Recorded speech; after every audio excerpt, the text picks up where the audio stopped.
Okay, let's move to the next part of this lecture. So please email me and the TAs who will be your teammate for this semester. Just shoot out an email before next Wednesday, because we are going to have our in-class exercise next Friday. So you should send me before next Wednesday. So next part of this class, I will give you some introduction about cybercrime, forensics in general, not necessarily computer forensics. So forensic science or forensics is basically the application of science to those criminal and civil laws that are enforced by agencies in a criminal justice system.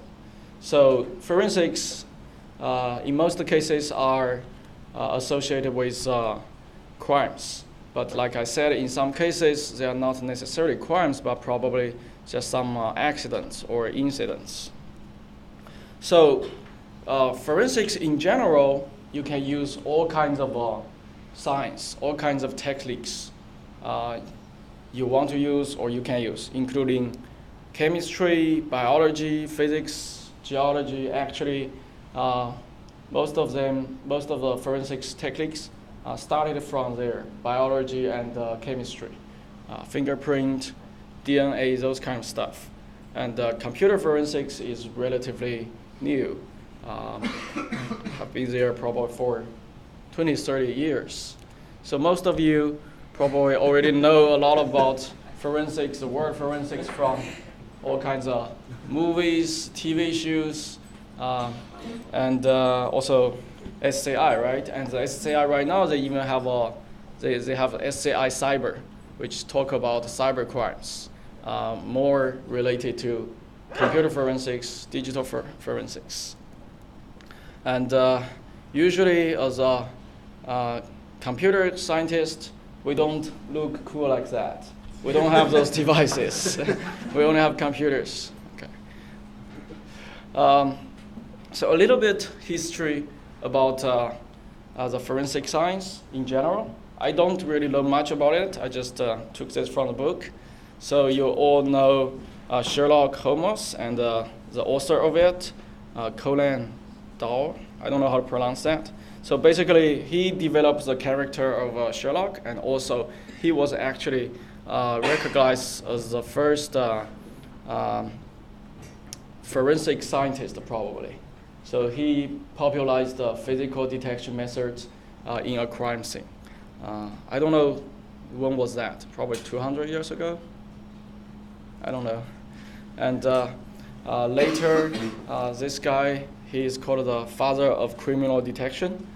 He devised the first scientific system of personal identification using body measurements.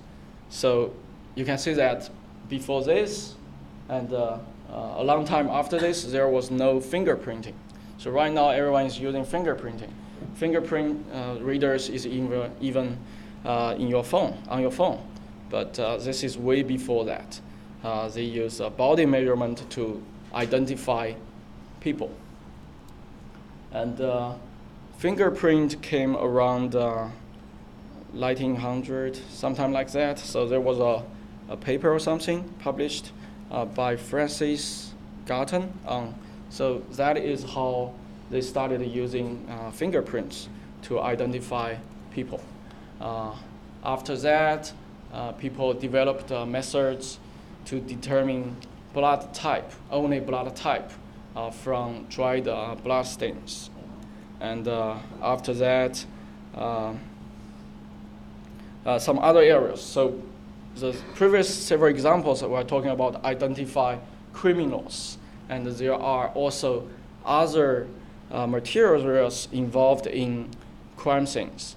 And one of them is how to identify the gun, which gun fire some bullet using, and that is also called forensics. And later in the early 1980s, DNA fingerprinting was designed. So we can now more accurately identify a person. And one of the example I want to show you here is another I found very interesting is 2014. Some researchers from Purdue University, they designed an algorithm to identify which printer printed out some paper text. So you can see that forensics, and this is kind of related to computer forensics because a printer is some kind of a computer. So you can see forensics is really a very open area. Any kind of science you could use here. Any kind of algorithm you can use it here, as long as it can help you solve the crime. So in this class, I'm not talking about forensics in general, but more about computer forensics or digital forensics, or someone call it network forensics. So obviously, well, it's more related to computer crimes. And computer crime is basically defined as a crime in which technology, especially computer or any kind of a computer technology, plays an important and often a necessary part of it. And those computers, the roles of computers in those crimes, they can be tools used in this attack. They can be the target in the attack, and they can be used to simply store data related to those criminal activities. So based on this, we usually categorize them into 3 classes: computer-assisted crime, including fraud, also some pornography, illegal stuff, and something specific or target computing systems, like the denial of service of Google, denial of service attack to a phone network, or try to sniff information on the network. And another category is called computer incidental.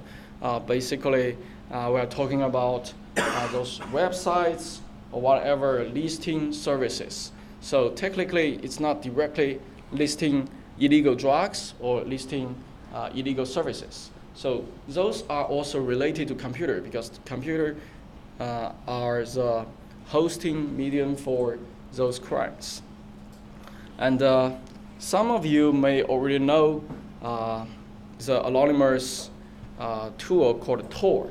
So basically, Tor is there for anonymous internet communication. It can be used to bypass censorship. It has been a very popular tool. If you want to visit a website anonymously, you can use Tor to relay your requests. And if you want to host a website that can only be visited via Tor, which can be difficult for others to identify where physically your website is hosted, you can host it behind Tor. And usually the websites, the network, the web behind Tor is called the dark web. And there are a lot of all kinds of cybercrime going on in dark web. There are several terminologies. First, there is another, the word called deep web. Usually, deep web means something beyond authentication. For example, Facebook, the contents on Facebook cannot be indexed by Google because Google do not have that access. Facebook require a username, password to access those contents. So those kind of materials, they are online, but cannot be indexed by Google. They are usually called the deep web. And the dark web is the materials behind Tor or any other anonymous tools. And technically, there are search engines there, but Google is not indexing that. And there are a lot of illegal stuff in darknet. So this is a picture of our internet. So what you usually use is just a tip of this iceberg. YouTube, Facebook, a lot of popular websites, but there are a lot of illegal websites behind the Tor. So one of the most famous one was called Silk Road, but this one has been taken down, I believe, 3 years ago. So Silk Road is like a very well-developed website. It's kind of like, it's called the Amazon of the darknet. So you can purchase, you could purchase all kinds of illegal stuff there. Drugs, even hire, I think some reports said you can even hire a killer or murderer or something there on the website. So this website was behind the Tor, and transactions there, they only accept Bitcoin. So you can see that there are accounts there if there's a Bitcoin sign. So that time they only accept a Bitcoin. And this was taken down like 2-3 years ago when Bitcoin and US dollar exchange price probably only 200-300. One Bitcoin, 200-300 US dollars. So you remember, if you took my network security class, remember we talked about the cryptography, we talked about the Bitcoin and blockchain. And that time I showed you guys the exchange rate for Bitcoin was 1,000 in a class. I said, and at that time I thought it was very high. And now it's like 15,000 something. So yeah, I was so stupid that time. So yeah, actually it was very high. So Silk Road, before it was taken down, some analysis, because obviously they never make this public. Some analysis report that Silk Road, they made 1.2 billion worth of business between 2011 and 2013 in 2 years, $1.2 billion by FBI. And the creator of Silk Road, he used the name Dread Pirate Robert. He made 79.8 million in commissions using Bitcoin. So it was like 4 years ago Bitcoin. So now it's much, much more. So this guy, Ross, he is believed to be the creator of this Silk Road website. So he was arrested by FBI on 2013. There is a great show about cybercrime I will mention later, and I think on the very first episode of that show, they talked about how FBI identified him and also arrested him. So myself, I do some research on cybercrime analysis. We have been crawling some data from dark web, trying to understand the organizational structure of those cyber criminals, trying to understand the marketplaces there too. For example, one of the papers we published several years ago, we crawled data from 10 underground marketplaces. We were trying to analyze how often they change their physical location, how often they change their IP address, what kind of service they provide there, how users interact there, how people, some criminals, they get more reputation than others in those underground forums. And some of the interesting things I want to show you here is, for example, this is called a schemer. So basically, it is a device that attached to a legit ATM. And if you swipe your card to a legit ATM, you will swipe your card with that illegal device first, actually. So that illegal device will read your credit card and send that credit card information to the criminal using 3G network or whatsoever. And sometimes they even have a camera there to capture your PIN numbers. So this kind of device are sold in those underground marketplaces. So we have this, I remember they mentioned the price was like 5,000 or something. I don't quite remember. And we see all kinds of other illegal stuff in those underground marketplaces, like fake IDs. You can get all kinds of passports and holograms to make other passport or other IDs. And they have all kinds of advertisement. If you are not familiar with the word dumps, you see a lot of dumps there. Dumps, the best quality dumps, worldwide dumps. Basically, dumps means a bunch of stolen credit card information. So those criminals, they do not sell stolen credit card information one by one.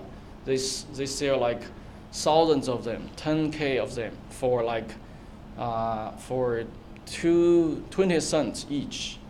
So that is how they sell your credit card information online. So there are many ways for them to get those kind of credit card information in the first place. There are malwares installed in your laptop, desktop, even phone, and they could hack those merchants like a Target or the other online merchant. So there are many ways for them to steal those information, and they sell it.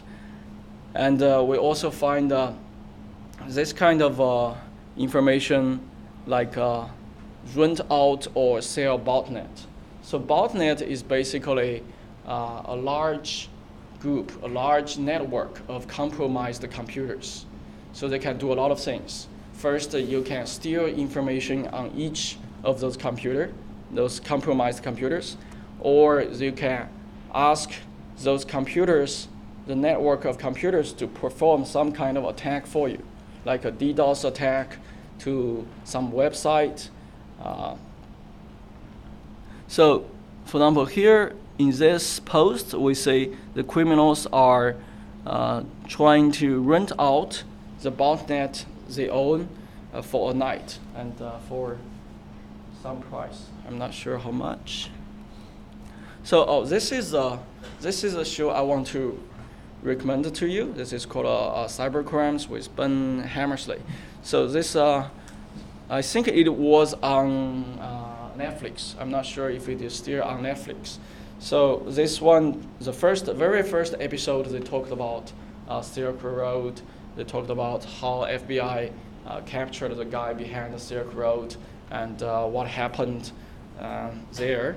And also, obviously, Bitcoin is a hot topic. Any cryptocurrency is a hot topic right now, and how those currency are used to assist the cybercrime, everything like that.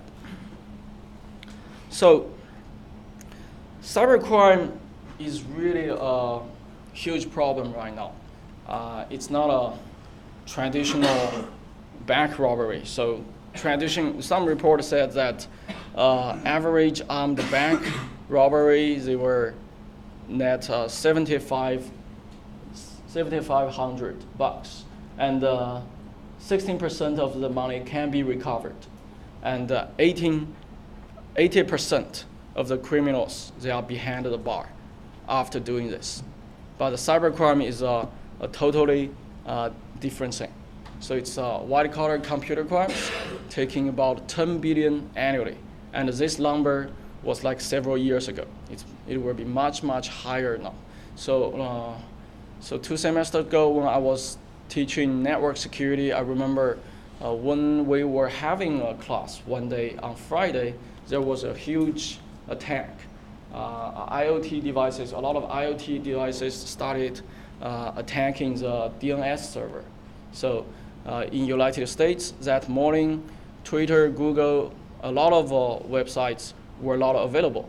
Of course, those websites were not directly under attack, but their DNS server were under attack. So those websites were not available to users for several hours. So this kind of a crime right now, or several years ago, less than 5% criminals will eventually go to jail. Less than 5%. And the juries usually consider this as a non-violent crime. And this is very, very international. So when we see the underground marketplace, we analyzed a lot of those posts, they are not in English. A lot of them are in Russian or in Chinese or any other languages. So this is very international, like Bitcoin. There is no boundary, very international.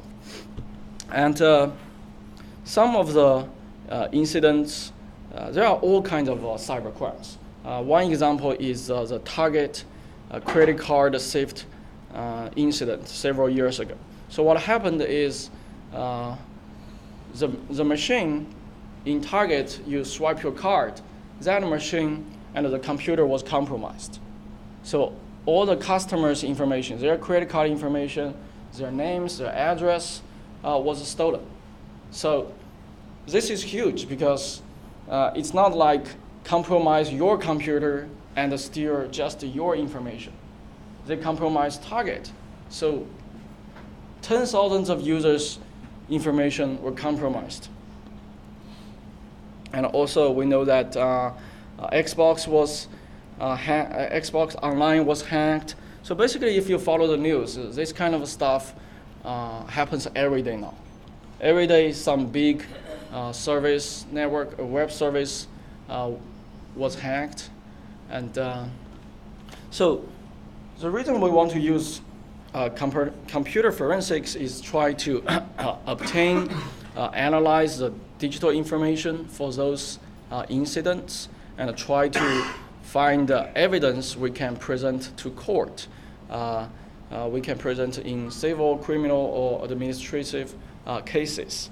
However, there are certain laws in this country to regulate what we can do when it comes to computer forensics. First of all, obtaining evidence is covered by the Fourth Amendment to the U.S. Constitution, so which protects everyone's rights to be secure in their person, resident, property from search. So basically, it means searching someone's property, even digital property, is not a trivial matter. There are legal issues involved. Actually, we just have one PhD student graduate from our lab. His thesis topic was web security, web forensics. What he did is he was studying those website clients, something like Chromebook. So if you use Chromebook, you know a lot of information is not actually stored on your Chromebook locally. Those information are stored online in your Google account. So there is a legal issue involved. Even if the FBI, they somehow acquired the criminal's Chromebook, they can retrieve everything on the Chromebook. Do they have the right to retrieve everything on the criminal's account? That's obviously another issue. So there's a lot of legal issues, but in this class, we are more focusing on the technologies. So obviously, computer forensics is still a very new area. In 1970s, no one actually had a computer. So there is not much forensics going on. And then with the advent of PCs, there are more need for forensics. And by the early 1990s, there are a lot of forensic tools available, including FTK, which we are going to use in this class. But those forensics tools are mainly for disk forensics or file forensics. They are still talking about how you retrieve deleted information from your local computer, from your local hard disk. So this class will go beyond that. So more legal issues. So until 1993, laws defining computer crimes didn't even exist. Analogies between existing law and cybercrime were incomplete and often flawed. States, they have since added specific language to their criminal codes to define crimes that involve computers.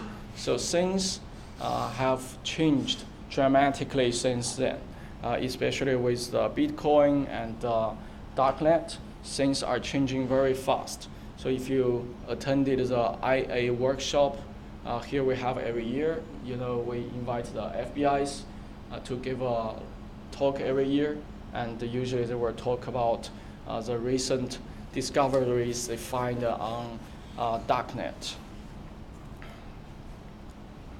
So this is more about what kind of crimes could be assisted by computers.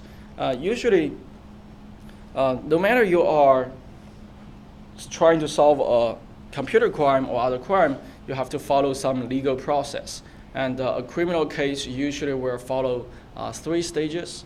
First is complaint. So someone has to file a complaint, and also investigation, a special investigator, usually the FBI special agents, the computer cybercrime agents. They are doing this kind of investigation. They will investigate the complaint, and if they have enough evidence, they can go to the next stage, prosecution.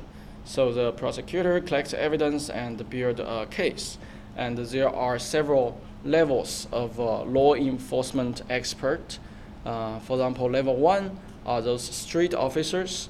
They can acquire and seize digital evidence. They can take the criminal's hard disk, for example, or computers. And the level 2 detective, they can manage some high-tech investigation using some tools like what you are going to learn in this class to try to understand some kind of evidence.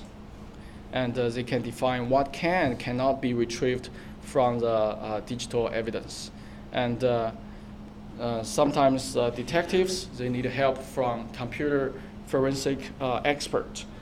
So those guys are the people, even researchers, who design new computer forensic tools to help solve crimes. So traditional computer forensics involves retrieving data from hard disk, cell phones, PDAs, whatsoever, any kind of a storage.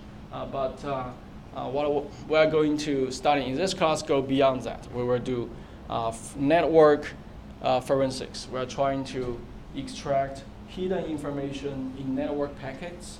We're going to do memory forensics, trying to extract some sensitive information on a live computer, directly from the memory, not stored on any hard disk. And also like car forensics. Car forensics to me is very interesting because there are more human factor involved. We can collect information from the car network, the in-car network, and try to, let's say we can tell what kind of car this is based on those fingerprints. And we can even tell who is driving the car. We can say that could be very useful for an accident, who was driving the car, those kind of forensics. So not only we are retrieving data, we are also retrieving some hidden information, some evidence. So in traditional forensics, when we're talking about the data in hard disk or other storage media, those data could also be hidden, and they could be encrypted, and they could be fragmented or intentionally deleted. So that is why in several of our exercise, you will experience something like that. You will try to recover something intentionally deleted, intentionally fragmented.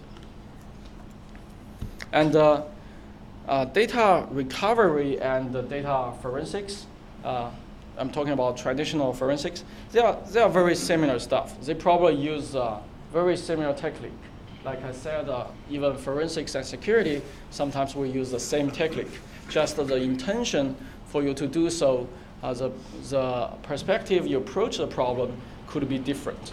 So data recovery is about recover some data accidentally deleted. Probably they are damaged or destroyed because of power failure or something like that. So the original user wants it back. But traditional disk forensics is about retrieving data user deliberately delete. The users doesn't want it back, but the investigators want to recover that. But you can say that it's basically the same technology.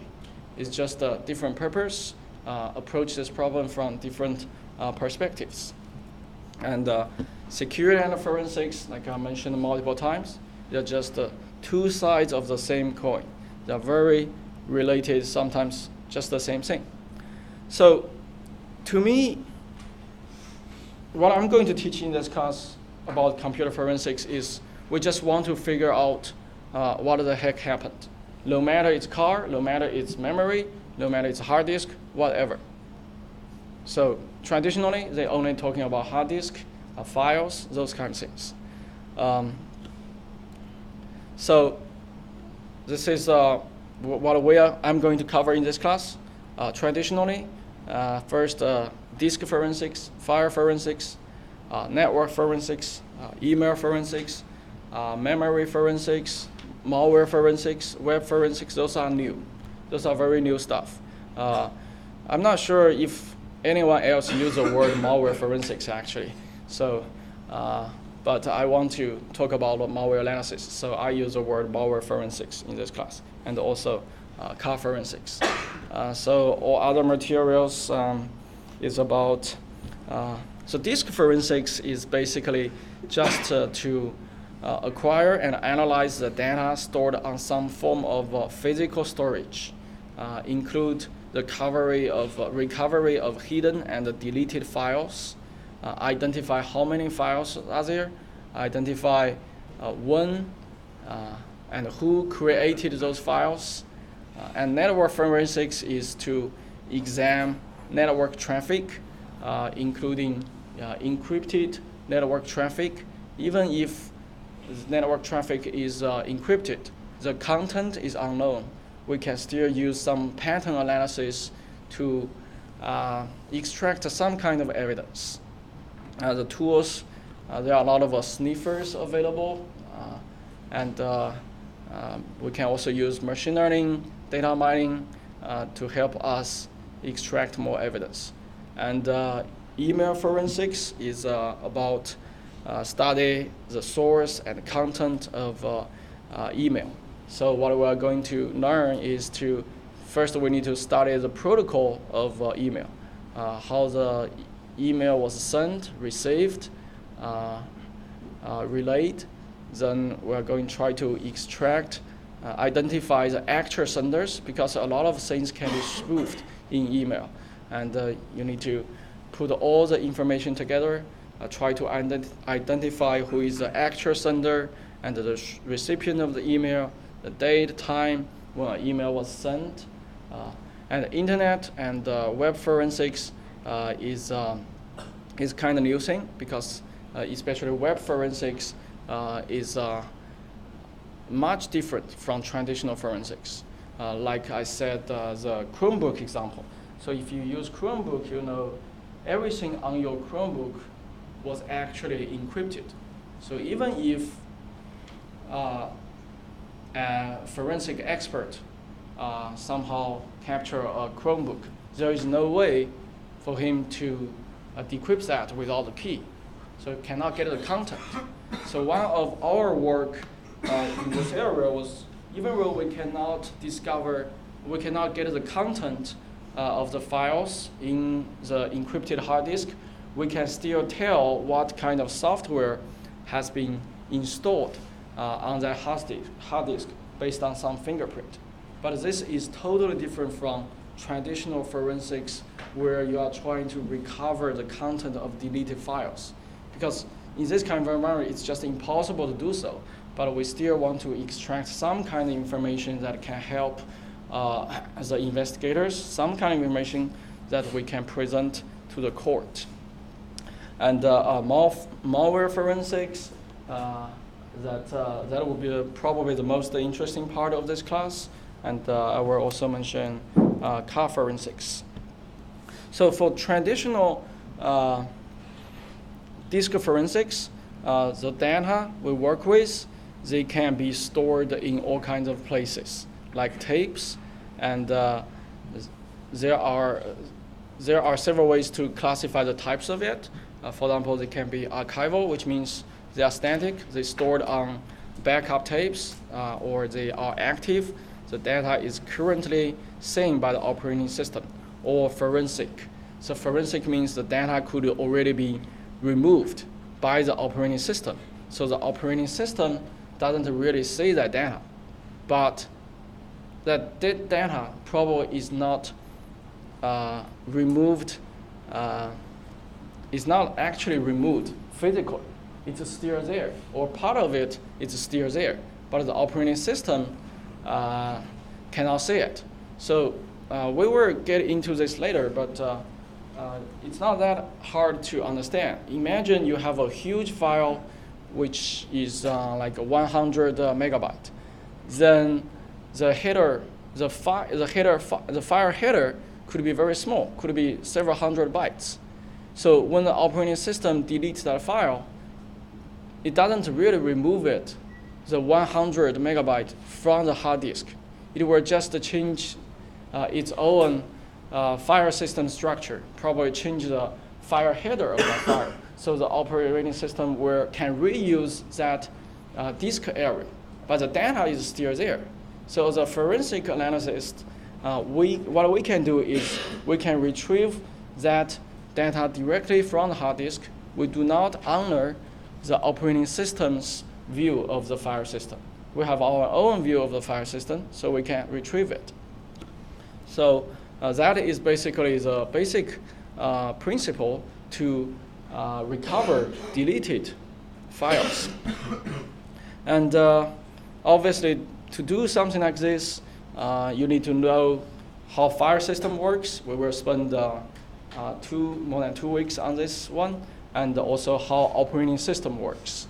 We will study how a PC saves a file to a disk, what happens when you actually delete a file, and we will study how a computer boots, how the computer will use the information on the hard disk to boot multiple operating systems, to boot from one operating system to another operating system.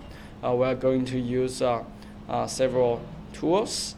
Also, some OS level commands will be useful, but you don't have to. I will teach you guys those stuff.